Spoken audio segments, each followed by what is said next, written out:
Hi, I'm Candie Cooper, and as an artist, I love looking back at past great artists and drawing inspiration about how they created their art. So today I wanted to talk a little bit about Keith Haring. And I created this little sketchbook layout where I went onto the internet and just searched his name and saw the different kinds of artwork that came up. And you can see, I think just from looking at this spread, that he was a pretty playful artist. I learned that he started cartooning really early from his dad. He loved things like Disney and Dr. Seuss. And when he was born in Pennsylvania, and once he graduated from art school, he went on to New York to live. And he was creating art in subways down in the down where the subway runs. And he was doing all of these black and white chalk drawings.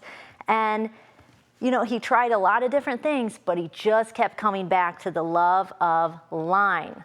So if we look up here at these pieces, I think we can see where he just, he could take a form and really simplify it with the use of line and color. So, you ready to try our hand at it? Let's do it. So, the first thing you're gonna do is draw, like he did a lot with figures. And I think you can see with the little lines that he played around with movement a lot. So the first thing we're gonna do, and I've already got one here, is simply just draw a simple figure shape. And that means like a person, or you could even draw your dog or your cat. But once you get that outline going, we're gonna add a little bit of color. Super easy. So let's make our body orange. So we're gonna use this opaque marker, and you saw just a second ago that it has two ends. We're gonna use the wider end because this is kind of a lot to color in. And so we wanna get nice broad strokes, and look how fast we can color this. And I like to keep my lines going all the same way.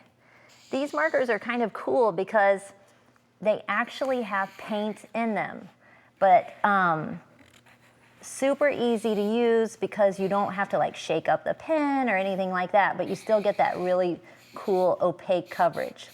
So once you get your figure all colored in and your borders, and you can color in your background, and you can create a floor, you're gonna have something like this.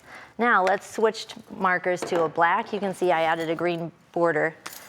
And we can use the wide end for this, but we can make it even easier if we switch to the fine point. So now let's outline them.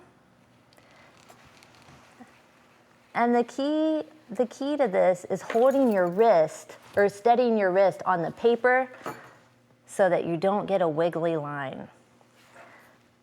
The great thing about these opaque markers also is that they are so bright and vibrant. And looking at Keith Haring's work, you may have recognized it on maybe a coffee cup or a t-shirt or something like that. And I was thinking about it, and I was like, well, this is kind of cool because these markers, you can use them on surfaces like metal, wood, paper. So I'm really excited about the possibilities of this kind of graphic art I can do on other objects. But it's good to always practice in your sketchbook too. So you see how I'm just kind of working my way around this figure and getting it all outlined.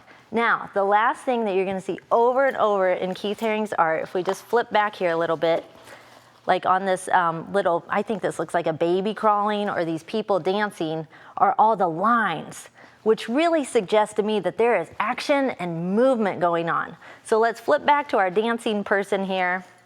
We're gonna change edges or tips on our marker, and we're just gonna, you can use that side like that, or you can use the edge and just sort of add these around our figure to really show that this guy is moving out.